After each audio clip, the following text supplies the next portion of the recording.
they did fall out of favor, and a lot of people, they cling to these exciting stories, and they think it's because it was all about murder, and it's such a great way to get yourself killed. And my argument to that would be, we sell life insurance. You're more likely to get killed by someone you know.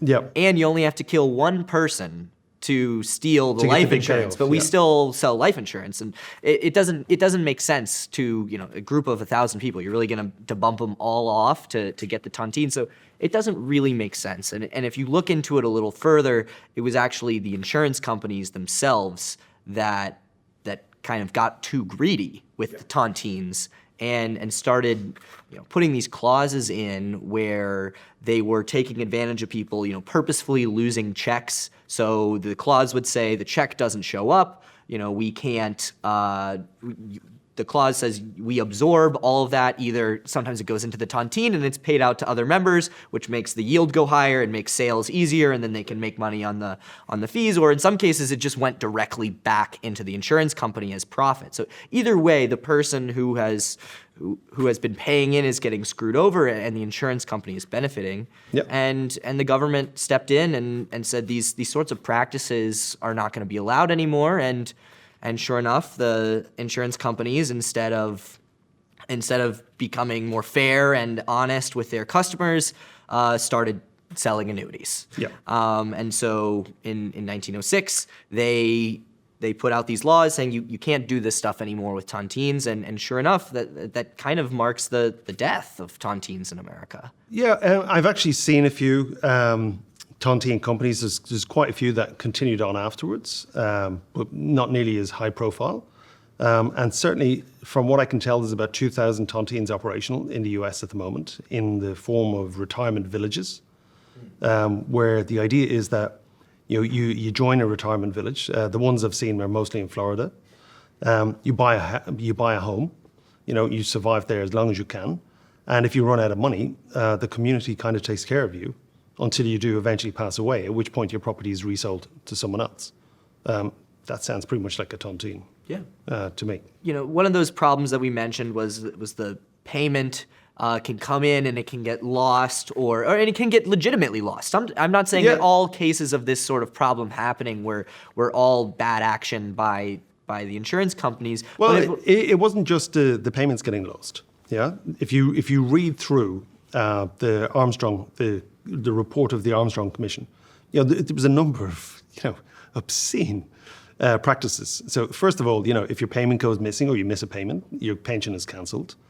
The assets of the pensions were being invested in all sorts of personal projects connected to the directors of the insurance companies.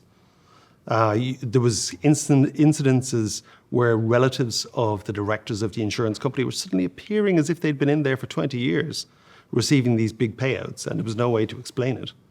And all the while, they'd shown in the report that there was accounts where the insurance companies had these side accounts that they were using to bribe judges to keep all the court cases from going to trial. And it was only in 1905 that eventually the dam broke, and then everybody found out about what was going on, and the insurance regulator stepped in correctly and said this can continue.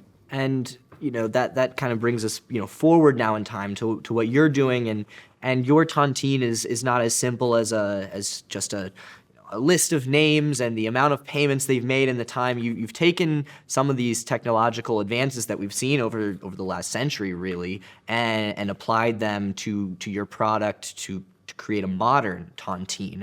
And it does have a lot of similar facets to the tontines previously, but a lot of those problems and the practices can be solved by your use of blockchain distributed ledger technology, and as well another problem with tontines, and it's a problem here in America with Social Security, is death verification. The idea that there are people here who their families won't report them dead because they want that Social Security check to keep on coming in. So there really are a lot of problems with, but it's not just related to tontines, but it's related to pensions in general, but you've sort of applied some of these fixes to your product. So I'd love to hear about how you're using technology to build this modern tontine. Well, when I got into this, I started contacting all the global experts on tontines.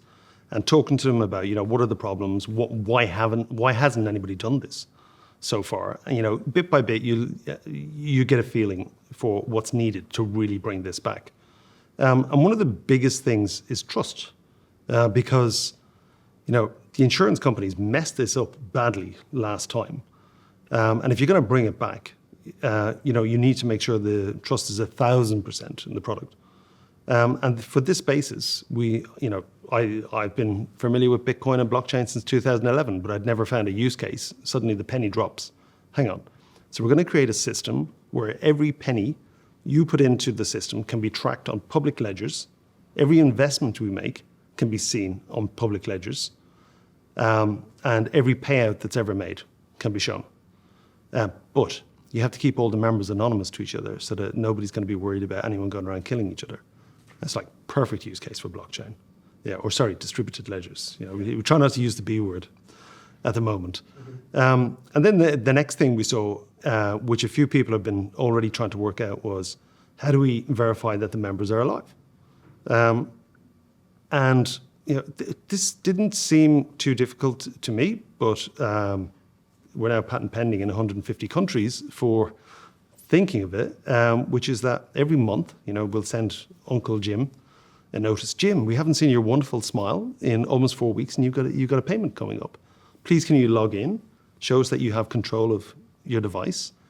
And in the course of doing this, we know he's got control of the account, but also we're verifying that Jim's alive because we know we're not looking at a YouTube video of Uncle Jim. We can tell it's him that's there at the moment, and that's the proof of life. And that's done in 10 seconds, and the payment is in his account, his bank account, within 3 or 4 seconds later.